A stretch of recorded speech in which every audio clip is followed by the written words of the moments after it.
E nós começamos, então, convidando o candidato Geraldo Alckmin por favor, a entrar aqui no estúdio para a nossa entrevista. Vai ser a terceira entrevista da semana. Bem-vindo, candidato. Muito obrigado pela sua presença. O senhor pode tomar assento aqui. Muito bem. O Jornal Nacional hoje está dando sequência à série de entrevistas ao vivo com os principais candidatos à presidência da República mais bem colocados na última pesquisa Datafolha de intenção de votos. Luiz Inácio Lula da Silva, candidato do PT, aparece em primeiro lugar na pesquisa, mas o ex-presidente não pode dar entrevistas por determinação da Justiça. Ele está preso em Curitiba, condenado por corrupção passiva e por lavagem de dinheiro. A ordem dessas entrevistas foi determinada em sorteio com a presença dos assessores dos candidatos. Na segunda-feira esteve aqui Ciro Gomes, do PDT, ontem Jair Bolsonaro, do PSL, hoje é a vez de Geraldo Alckmin, do PSDB, como dissemos, e amanhã Marina Silva, da Rede. Nas entrevistas, nós vamos abordar os temas que marcam cada uma das candidaturas, questionamos assuntos polêmicos e tratamos da viabilidade de alguns pontos dos programas de governo. Na semana de 17 a 21 de setembro, os candidatos mais bem pontuados pela pesquisa Ibope ou Datafolha mais recente da ocasião também vão estar no Jornal da Globo. O tempo total desta entrevista é de 27 minutos. Esse tempo não pode ser ultrapassado porque foi esse o tempo dado a Ciro Gomes e a Jair Bolsonaro nas entrevistas de anteontem e de ontem. Ao fim, o candidato terá mais um minuto para dizer que Brasil ele quer para o futuro e o tempo começa a ser contado a partir de agora, Renata. Boa noite novamente, candidato. Eu vou começar... Boa noite, Renata, Bonner, todos os telespectadores. Eu vou começar essa entrevista falando de alianças políticas. Nessa campanha, o senhor fez aliança com partidos do chamado Centrão, que os críticos acusam de fazer o famoso toma lá da cá.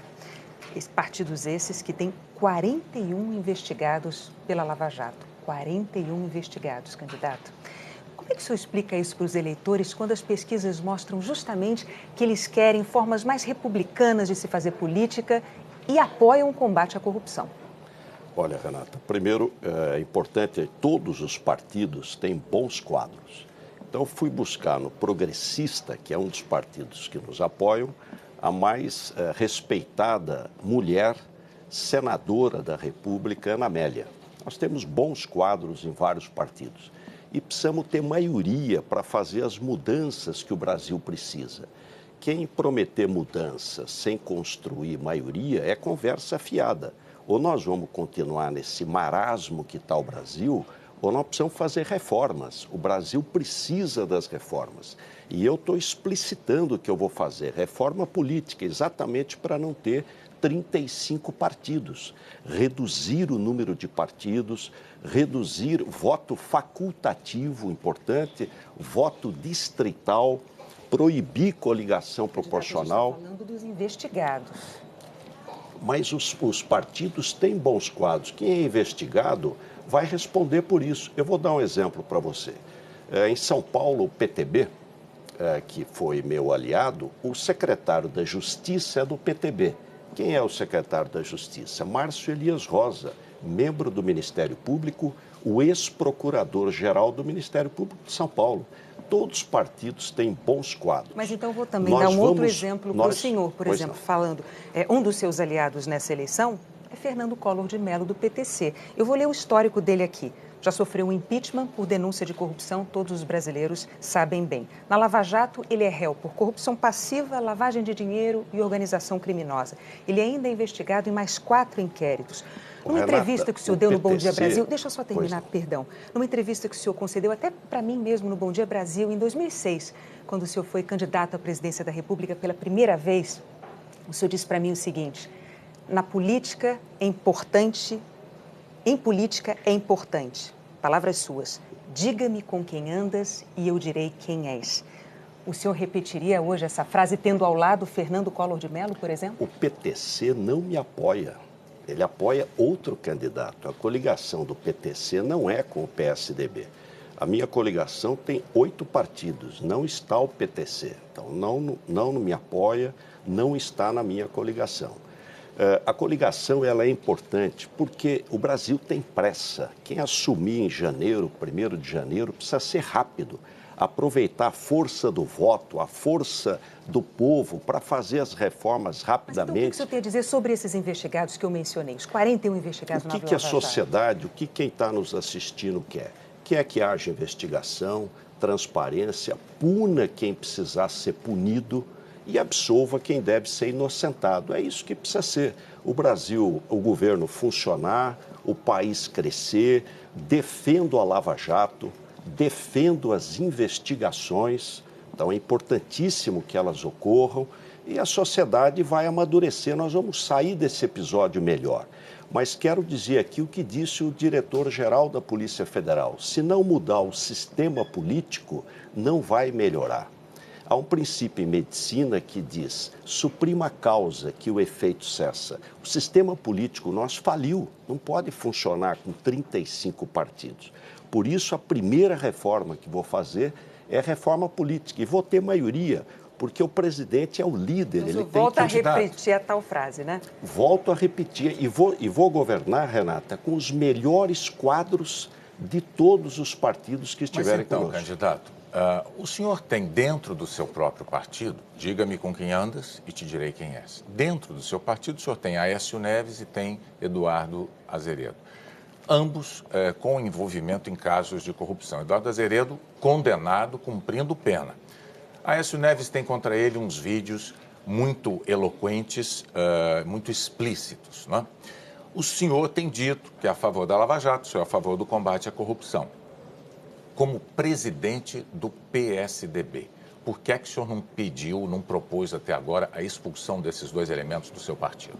Olha, Bonner, primeiro, o Aécio não foi condenado.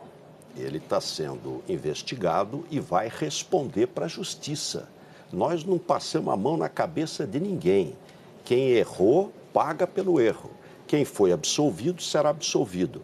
O Eduardo Azeredo, ele já está afastado da política há muito tempo. Mas ele continua integrando o partido. Mas já está afastado da política. Aliás, ele vai sair do PSDB, mas não precisa nem expulsar. Candidato, não há nenhum incômodo, nenhum constrangimento de manter Eduardo Azeredo dentro do PSDB.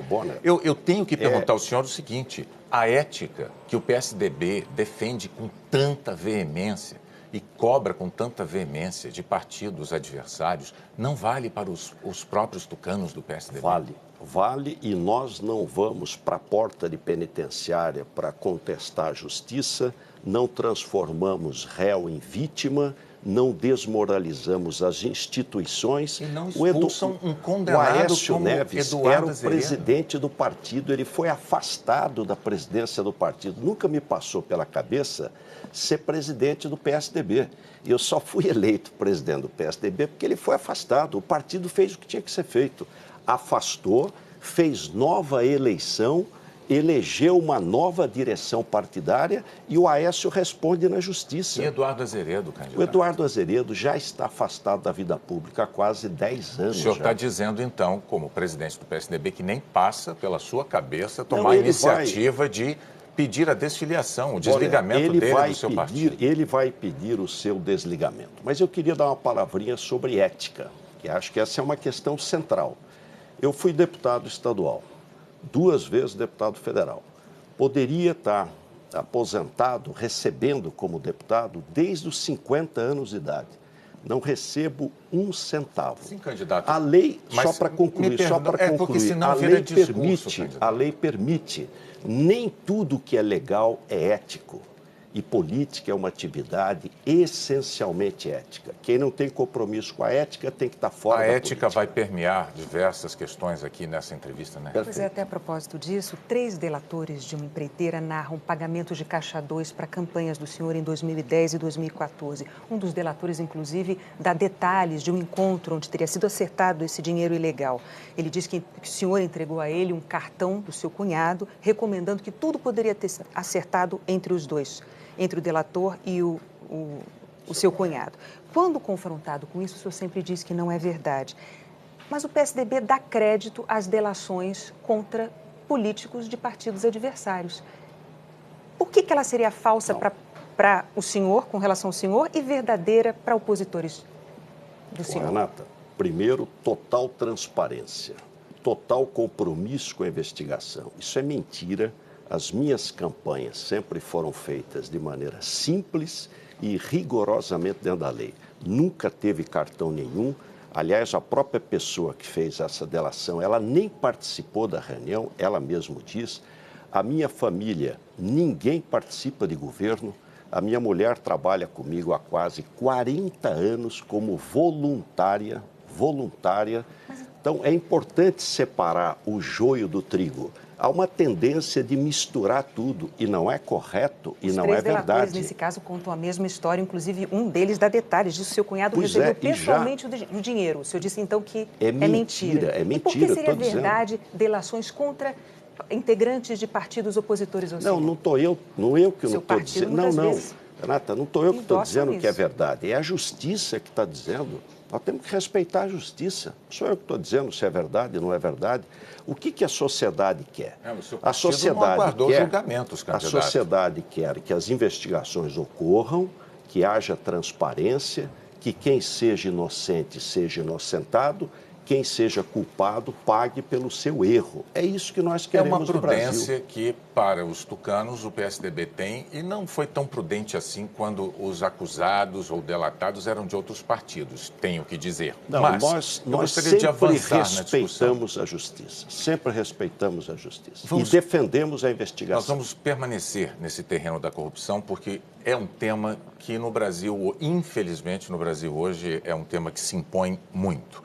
O seu secretário de Transporte, Laurence Casagrande, está preso. Ele é suspeito de fraude e licitação na obra do Rodoanel. Em própria defesa, ele diz que ele tentou evitar o aumento do valor da obra pleiteado pelas empreiteiras envolvidas, porque elas alegavam que havia surgido rochas enormes que dificultavam o trabalho delas. Laurence Casagrande diz, então, que o pagamento a maior no contrato, contra o qual ele tinha se insurgido, esse pagamento acabou sendo determinado por um órgão terceiro, uma junta arbitral que estava prevista em contrato, uma junta de especialistas, estava prevista em contrato para casos de mediação de conflitos entre as partes. Muito bem, isso é o que diz Laurence Casagrande, que está preso. Mas, no inquérito da Operação Pedra no Caminho, o gerente de uma empreiteira disse que Laurence Casagrande teve uma reunião com diretores de empreiteiras para, segundo o relato dele, e eu vou ler aqui as palavras dele, para, aspas, melhorar o valor do contrato de forma irregular. Estamos falando da obra do Rodoanel. Laurence Casagrande, seu secretário de Transportes. Dizem este mesmo gerente e outros 2 funcionários que não havia nenhuma dificuldade extra que justificasse o aumento do valor dessa obra. Isso é criminoso, candidato. No entanto, e é preciso dizer, esse é o relato de testemunhas. Eles não são delatores, são testemunhas. Diante deste quadro, o senhor tem reiteradamente feito uma defesa enfática do seu secretário de Transportes, Laurence Casagrande.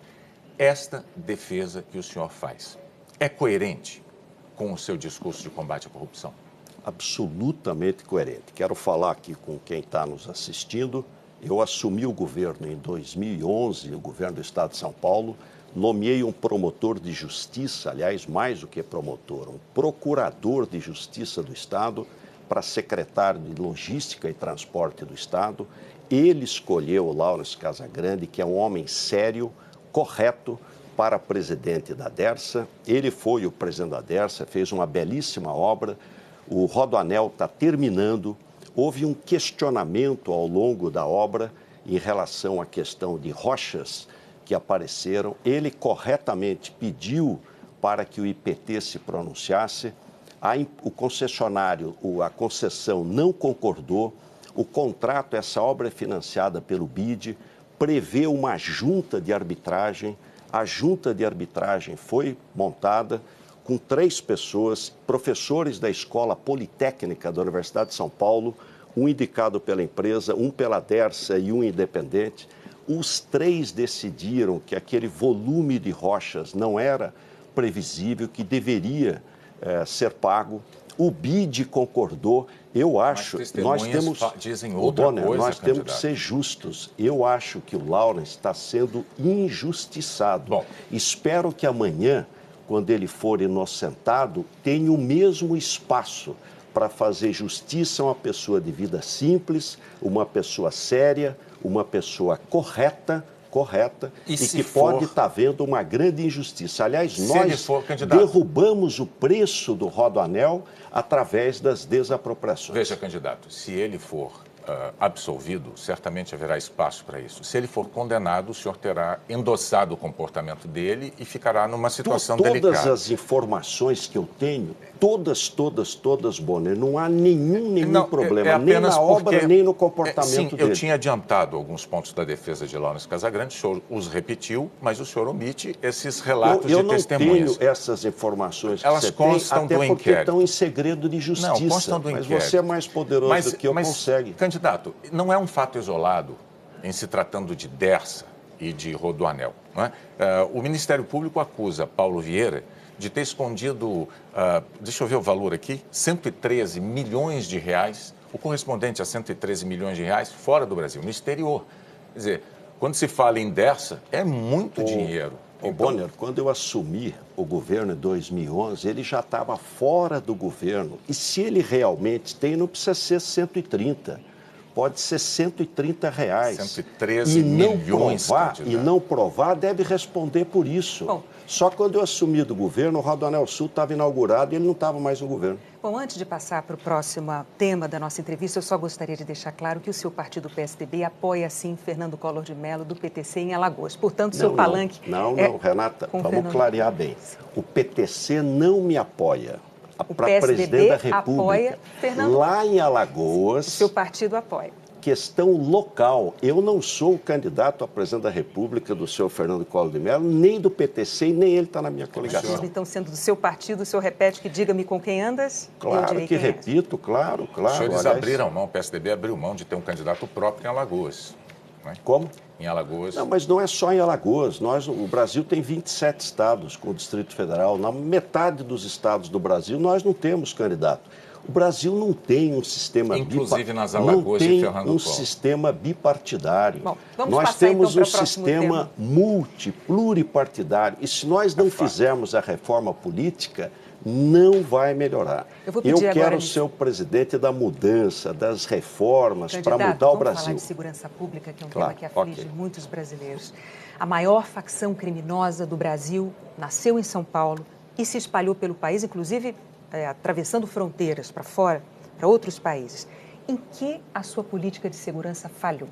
A política de segurança de São Paulo é um exemplo. Nós temos os melhores policiais do Brasil, a melhor polícia do Brasil, a melhor tecnologia do Brasil. Tínhamos, em 2001, 13 mil assassinatos por ano. Reduzimos para 12, 11, 10, 9, 8, 7, 6, 5, 4. Mas muitos especialistas... O ano passado, 3.503 para 45,5 milhões de habitantes. São Paulo é maior que a Argentina. Sobre essa queda na taxa de homicídios, muitos especialistas que estudam o assunto dizem que ela se deve mais ao fato dessa facção criminosa ter eliminado os rivais, dominado o crime no Estado, do que propriamente a ação da polícia. Mas é inacreditável alguém dizer que 10 mil pessoas deixam de ser mortas por ano e que a culpa disso, ou melhor, a proposta disso é o crime que fez. Mas o que você tem? Então, você acha que não há falhas com relação ao surgimento dessa maior facção criminosa do país? Olha, quando o Fernandinho Beiramar, que é aqui do Rio de Janeiro, o governo federal não tinha onde colocá-lo, não existia penitenciária de segurança máxima no Brasil, Renata. Nós já tínhamos em São Paulo 3 penitenciárias de segurança máxima. Ele foi para São Paulo para ficar 60 dias. Eu apanhei muito. A imprensa bateu em mim. Puxa, não chegam os nossos aqui, precisa trazer um de fora. Ficou 2 anos lá e desapareceu. No entanto, e mais, eu vou liderar, Bonner, no Brasil inteiro a questão da segurança pública. Mas como é que o senhor... Eu queria falar disso. Inteligência. Veja, o PSDB esteve no poder estadual em São Paulo por 24 anos. em 24 São Paulo anos... é um exemplo, superávit primário, mas melhor saúde, melhor educação, as melhores estradas. É um exemplo para o Brasil. Mas para quem olha o que aconteceu com essa facção criminosa em São Paulo, haverá de notar que, mesmo presos, líderes, chefes dessa facção continuaram a comandar o crime de dentro da cadeia, candidato. Um dos líderes do crime organizado ficou 5 anos em RDD. Você sabe o que é RDD? O crime ficar não 22 anos na cana, não toma nem sol, não tem visita candidato, íntima, isolamento absoluto. O comando dessa crime facção organizado criminosa continuou de dentro da cadeia. O senhor nega essa realidade? Claro, mas é óbvio. Isso aí são coisas que vão sendo repetidas e acabam virando verdade. Explica para mim, como é que no Brasil tem 30 homicídios por 100 mil habitantes e no mesmo país, no país que tem a maior população, tem 8 homicídios por 100 mil habitantes? A maior facção criminosa do Brasil, nascida em São Paulo, com seus líderes ou chefes presos em São Paulo, continua operando, se expandindo pelo Brasil e fora do Brasil, e não tem comando de dentro das cadeias, sem bilhete apreendido, dentro de vaso sanitário, não tem. Nada. Nós temos scanner, nós temos controle, nós temos penitenciária de segurança máxima antes do governo federal. Tem regime disciplinar diferenciado, isolamento absoluto. Mas então o que Tanto é que nós reduzimos... Como a própria polícia encontra bilhetes encontrados em vasos sanitários, escutas feitas pela própria polícia. Você sabe quantos presos nós temos em São Paulo? 228 mil presos. Nós temos 22% da população brasileira, 35% da população carcerária. São Paulo prende, cana dura. E eu, sendo o presidente da República, vou mudar a lei de execuções penais, acabar com essa saidinha toda hora, endurecer pena, tecnologia, polícia de fronteira, combate. Qual o problema do Brasil? É droga. É tráfico de droga e tráfico de arma. Os estados estão enxugando gelo. Isso é tarefa federal. Tráfico de drogas e tráfico de armas. Nós vamos criar uma agência geral de candidatos. Já há algumas eleições, candidatos têm concordado com esta tese, o problema é executá-la. Mas, enfim... Claro, e vou executar. Como eu fiz em São Paulo, vou fazer no Brasil. Vamos lá. Vamos ver ainda coisas que o senhor fez em São Paulo. Vamos falar de mobilidade urbana, transporte público, isso interessa a milhões e milhões de brasileiros, não apenas de São Paulo. Nós vimos no projeto Brasil que eu quero, certamente o senhor acompanhou, os brasileiros manifestando os seus desejos, né? E eles reclamaram muito de obras abandonadas pelo país. Isso é uma queixa generalizada no nosso país. O seu governo deixou de entregar 2 obras de mobilidade muito, muito importantes e de vulto. Uma delas, a linha Ouro do metrô, né? Ela tinha previsão de entrega em 2014. A outra, já mencionamos aqui, o Rodoanel, que começou, o trecho fundamental dele, é uma obra que começou no século passado, 1998, ainda não está concluída. Com esses atrasos, como é que o senhor vai convencer o eleitor de que o senhor vai botar nos trilhos a questão da mobilidade no país inteiro, candidato? Olha, primeiro o Rodoanel foi entregue, o Rodoanel Oeste, interligando 5 autoestradas, o Rodoanel Sul, chegando ao Porto de Santos, Anchieta Imigrantes, de obra, né, o Rodoanel Leste, chegando a saída aqui para o Rio de Janeiro, e o ano que vem entrega finalmente e termina 180 quilômetros de anel metropolitano. Eu peguei o governo com 60 estações de metrô. Vai terminar o ano com 89. Em 8 anos, em plena crise, sem um centavo de ninguém, nem de prefeitura, nem do governo federal, sozinho, nós fizemos quase 50%. Aliás, quero dizer que depois de amanhã, sexta-feira, mais 4 estações de metrô vão ser inauguradas em São Paulo na linha 5. Estação Hospital Servidor, Estação Hospital São Paulo, Estação Chácara Clabim e Estação Santa Cruz. Então, o assunto nós agora tocamos é habitação, candidato. Simultaneamente todas as obras de trem e de metrô. Ok, vamos avançar para a gente poder abarcar o maior número de temas possível. Vamos falar de habitação. O último levantamento de déficit habitacional no estado de São Paulo revelou uma falta de 1.300.000 moradias. Em 2011, esse déficit era menor. Ele passava pouco de 1 milhão de moradias, ou seja, a situação se agravou durante o seu mandato como governador. Como é que o senhor vai convencer o eleitorado de que o senhor vai enfrentar o problema, a questão da moradia no Brasil inteiro com eficiência, dada essa situação? Olha, primeiro, São Paulo é o único estado do Brasil que investe 1% do ICMS só para moradia. Nós entregamos 120 mil unidades habitacionais, único. Fizemos a primeira PPP do país de habitação para revitalizar o centro de São Paulo, em frente à Sala São Paulo. Construções pelo CDHU, complementamos os recursos do Minha Casa Minha Vida através do Casa Paulista. Mas ainda tem o déficit, todo de 1 milhão e 300 Não, mas não é só em São Paulo, no Brasil inteiro. Sim, todo mundo sabe que o Brasil passou nesses últimos anos a maior crise da história. A maioria dos governos não paga nem salário, salário está atrasado.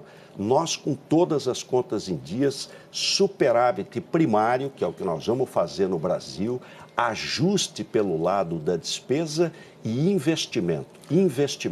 E confiança, trazer confiança para o Brasil voltar a crescer. Esse ritmo de entrega de moradias que permitiu que o déficit habitacional do Estado de São Paulo aumentasse ao longo do seu governo, esse ritmo o satisfaz? O senhor não se sente frustrado? É esse o ritmo que o senhor quer implementar se o senhor for presidente da República para resolver o problema nacionalmente? Bonner, não tem nenhum estado que invista em habitação. Quem investe é o governo federal, porque é ele que tem o dinheiro do Fundo de Garantia. O Estado de São Paulo é o único que investe 1% do ICMS em moradia. Por quê? É moradia para você, que ganha 1 salário, 2 salários, poder ter acesso à casa própria e emprego na veia. Eu vou fazer um grande canteiro de obras, Bonner e Renata. Estradas, ferrovia, rodovia, portos, aeroportos, água, esgoto, habitação, porque é emprego na veia. É isso que o Brasil precisa, emprego rápido. A gente falou de habitação, que é um tema importantíssimo, mas precisamos também falar de saúde pública. O senhor defende as OS, as organizações sociais, como uma alternativa ao SUS. O senhor, inclusive, fez isso em São Paulo. E os resultados têm sido questionados pelo Tribunal de Contas do Estado. Como é que o senhor pretende evitar a repetição desse problema? Renata, as OS são um modelo. O hospital mais bem avaliado do Brasil é o Instituto do Câncer do Estado de São Paulo, o ICESP, eleito pelos usuários, o melhor hospital do país. É uma OS. Aliás, essa é uma discussão que nós temos muito com o PT e com a esquerda radical, porque eles dizem tem que ser estatal, nós dizemos tem que ser público, gratuidade, sim, equidade, universalidade. A gestão pode ser de OS, De fato, mas, por exemplo, o Tribunal de Contas do Estado dizem que essas organizações receberam ao longo de 5 anos 38 bilhões de reais do governo, né, dinheiro público. O presidente do TCE diz, inclusive, que o governo falha na fiscalização e no controle justamente para prevenir desvios, descumprimento de regras com esse dinheiro público que é tão importante. Mas, ainda assim, essas organizações todas receberam do governo do Estado de São Paulo os valores integrais do contrato, sem cumprir as metas. É esse modelo, Renata, que o senhor quer replicar nacionalmente? Nós monitoramos e acompanhamos todas as OS. Nós temos as melhores OS. É a Escola Paulista de Medicina. Mas o que você diz sobre essa crítica do Tribunal de Contas? Não, o Tribunal de Contas aprovou por unanimidade todas as minhas contas. Sempre que ele aprova, ele tem recomendações que só nos ajudam a governar melhor. Não dá para cumprir essas recomendações? Dá para cumprir, claro. As OS são permanentemente monitoradas. Nós inauguramos em 8 anos, em plena crise, 16 hospitais novos, 23 AMEs. E é meu dever como médico, eu vou melhorar a saúde no Brasil. Reconheço que a saúde no Brasil precisa melhorar. Bom, nós chegamos aos 27 minutos, eu estou vendo o reloginho, tem que monitorar isso. Lamento ter que interromper, mas chegou aquele momento em que o senhor, como os demais candidatos, terá direito a 1 minuto para dizer qual é o Brasil que o senhor quer para o futuro. Olha, o Brasil que eu quero para o futuro é um país de oportunidade para todos. O Brasil tem pressa e o Brasil precisa mudar. E ele, para mudar, precisa de reformas.